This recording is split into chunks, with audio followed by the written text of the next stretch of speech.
ஆரம்பிச்சா. திருச்சிற்றம்பலம். மதுரை புறநகர் பகுதியில் உள்ள அற்புதமான திருத்தலங்கள்ல திருவாதூர் என்ற ஒரு சிறப்பு வாய்ந்த தலம். அந்த திருவாதூர்ல சனிக்கிழமை தோறும் சனீஸ்வர பகவானே இந்த வாதங்கள் போக்குவதற்காக அங்க போய் வழிபட்டீங்கன்னா அந்த வாதங்கள் தீக்குவதாக அங்க எண்ணெய் தான் தருவாங்க. அதை தேய்ச்சோம்னா இந்த வாதங்கள்லாம் போயின்னு சொல்லுவாங்க. சனீஸ்வர பகவானுக்கு தனிச்சனி இருக்கு, வாகனங்கள் கிடையாது. அதே மாதிரியா காலபைரவருக்கு வாகனமே இல்லாம அங்க உள்ள சன்னிதி இருக்கு. அப்படி ஒரு தலம். அதன் அருகில் எம்பிரான் மணிவாசக பெருமான் திருவாசகம் தந்த மணிவாச பெருமானுடைய பிறந்த தலம் இருக்கு. அற்புதமான தலம். அதை முடித்துவிட்டு நேராக பூவந்தி சாலை வழியாக நீங்க திருப்பூணம் வந்தீங்கன்னா நம்மளுடைய முன்னோர்கள் பாவங்கள் தீர்க்கக்கூடிய தலம். அது மட்டுமல்லாது 64 திருவிழால பொன்னடையாள் என்ற ஒரு பெரிய ஒரு பெரும்புராட்டி அவ இறைவன் மேல அந்த உருவத்தை உருவாக்கிட்டு அவ கண்ணத்துல சுவாமியோட கண்ணத்துல கிள்ளப்பட்ட இன்னும் அந்த நிலக்கண் இருக்கக்கூடிய அந்த தலம்.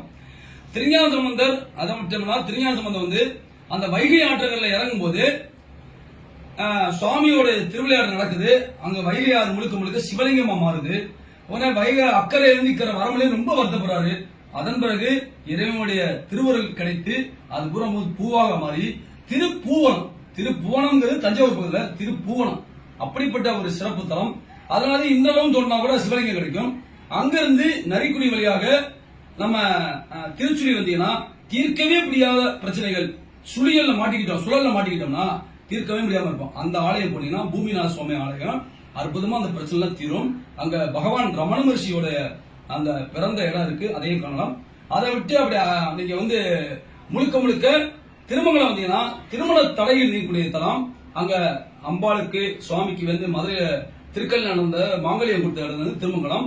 அங்கிருந்து புறப்பட்டு செக்கல்நூரி வழியாக மேலக்கல் வழியா வந்தீங்கன்னா யார்ட்டையாவது ஒரு பந்தயம் கட்டிருக்கீங்க, அந்த பிரச்சனை தீரணும் அப்படின்னு சொன்னா அங்க திரு ஏழகனார் அனல்வாதம் புனல்வாதம் நடைபெற்ற அற்புதமான தலம். அந்த தளத்துல பாத்தீங்கன்னா இன்னும் சிறப்பா இருக்கும்.